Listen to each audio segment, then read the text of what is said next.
નમસ્કાર દોસ્તો, શાંતિશ્રમ ન્યૂઝમાં આપનું સ્વાગત છે। કાંકરેજ તાલુકામાં સામાજિક સમરસતા યાત્રા યોજાઈ। સામાજિક સમરસતાનો ભાવ સર્વે સમાજમાં જળવાઈ રહે અને હિન્દુ સમાજમાં એકતા સાથે સમરસતા કાયમી બની રહે એવો શુભ સંદેશ યાત્રાના પ્રણેતા શ્રી 1008 રાજેન્દ્રગીરી મહારાજ શ્રી આપેલ। કાંકરેજ તાલુકામાં બનાસકાંઠા ભાજપ અધ્યક્ષ કીર્તિસિંહજી વાઘેલાના માર્ગદર્શનમાં પ્રારંભ કરાવવામાં આવેલ જે યાત્રા કાંકરેજ તાલુકાના ગામડાઓમાં ભવ્ય સ્વાગત સાથે યોજાઈ। યાત્રામાં બનાસ બેંકના ચેરમેન ડાયાભાઈ પીડિયાતર, જિલ્લા ભાજપના પૂર્વ મહામંત્રી ભરતસિંહ ભટ્ટેસરિયા, કાંકરેજ તાલુકા ભાજપ પ્રમુખ નટવરભાઈ પટેલ અને ઠાકોર સમાજના અગ્રણી ડીડી જાલેરાજી, થરા નગરપાલિકા પ્રમુખ નીરાભાઈ સોની, થરા શહેર ભાજપ પ્રમુખ દિનેશજી ઠાકોર તથા થરા નગરપાલિકાના કોર્પોરેટર સામાજિક અગ્રણીઓ જોડાયા। તાલુકાના અસારા ગામે રબારી સમાજના મકવાણા પરિવારમાં ગોગા સિકોતર માતાજીના પ્રાણ પ્રતિષ્ઠા મહોત્સવ ખૂબ જ ધામધૂમથી ઉજવવામાં આવ્યો હતો, જેમાં દૂધરેજ વડવાળા ધામના મહંત પૂજ્ય કનીરામ દાસ બાપુ, પાવડવાળા આશ્રમના મહંત પૂજ્ય શ્રી રામનારાયણ દાસ બાપુ તેમજ સાધુ સંતો, ભુવાજીઓ, રાજકીય સામાજિક આગેવાનો મોટી સંખ્યામાં ઉપસ્થિત રહીને કાર્યક્રમને સફળ બનાવ્યો હતો। થરાદ નગરપાલિકામાં અમૃત 2.0 યોજના હેઠળ ટાંડા તળાવને વિકાસ થઈ રહ્યો છે, જ્યાં ગુજરાત વિધાનસભાના અધ્યક્ષે પ્રોજેક્ટની કામગીરીનું નિરીક્ષણ કર્યું હતું અને સેલ્ફી પોઈન્ટ મૂકવા માટે સૂચન કર્યું હતું। ડીસા સિવિલ હોસ્પિટલના આઈસીયુ વિભાગમાં છેલ્લા 1 માસથી એસી બંધ હાલતમાં છે, જ્યાં દર્દીઓ પોતાના ઘરેથી પંખા લાવી કાળઝાળ ગરમીનો સામનો કરી રહ્યા છે। જો દર્દીની તબિયત લથડે તો તુરંત પાલનપુર સિવિલ હોસ્પિટલમાં ચાલ્યા જાય છે।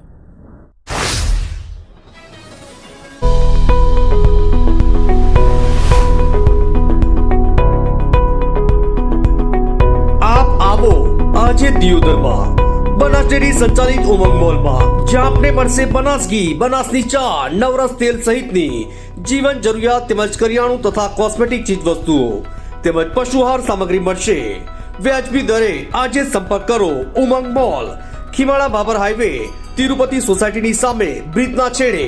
આજે સંપર્ક કરો 94 276 45 123। ડીસા નગરપાલિકામાં આંતરિક વિવાદે નવું સ્વરૂપ ધારણ કર્યું છે। નાનજી દેશમુખ બાગમાંથી એક ઇલેક્ટ્રિક થાંભલાની રાત્રિ દરમિયાન થયેલી હેરાફેરીએ વિવાદનું સ્વરૂપ લીધું છે। ઘટના મુજબ પાલિકાના ઉપપ્રમુખ શૈલેષભાઈ રાયગોરે રાત્રે સફાઈ કર્મચારીઓ પાસે થાંભલો પોતાના વોર્ડની સોસાયટીમાં ખસેડવાનો પ્રયાસ કર્યો હતો। આ વાતની જાણ થતાં ભૂગર્ભ ગટર સમિતિના ચેરમેન રમેશભાઈ માજીરાણા ઘટનાસ્થળે પહોંચ્યા હતા।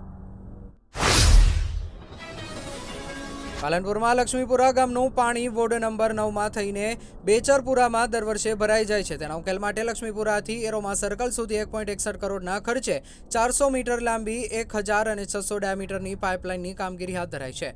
અમદાવાદ હાઈવે બ્રિજ નીચેના અકેસણ નાળાના બંને છેડે અને વેટ હોટલ સામે તેમજ આવેલી લાજવંતી હોટલ સામે મળી કુલ 4 જગ્યા પર ચેમ્બર બનશે। પાઇપલાઇન નખાઈ જવાથી વરસાદ પાણીનો તુરંત નિકાલ થઈ જશે।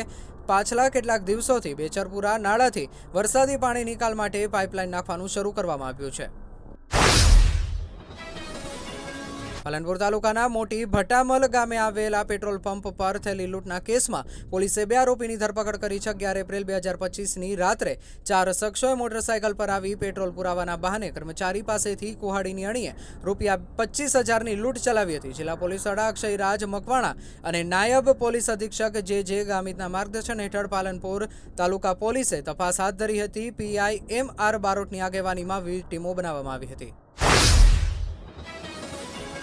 વિદ્યા મંદિર ટ્રસ્ટ સંચાલિત મમતા મંદિરમાં દિવ્યાંગ વિદ્યાર્થીઓનો સાંસ્કૃતિક રંગોત્સવ યોજાયો। કાર્યક્રમમાં 18 એપ્રિલ 2025ના રોજ સવારે 11 થી 1 દરમિયાન કનુભાઈ મહેતા સાંસ્કૃતિક ભવનમાં આયોજન કરવામાં આવ્યું હતું। કાર્યક્રમમાં લગભગ 200 દિવ્યાંગ વિદ્યાર્થીઓ પોતાની પ્રતિભા રજૂ કરી હતી। સમારોહમાં 450 જેટલા વાલીઓ હાજરી આપી હતી। આ કાર્યક્રમનું મહત્વ એટલા માટે વધી જાય છે કારણ કે તે દિવ્યાંગ વિદ્યાર્થીઓની છુપાયેલી પ્રતિભાને બહાર લાવે છે।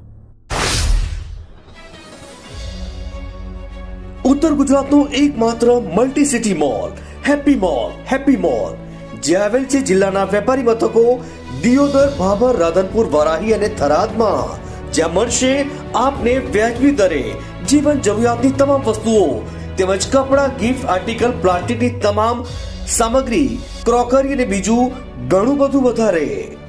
તો આજે જાઓ હેપી મોલ અને કરો ખરીદી તમારી મનગમતી વસ્તુઓની।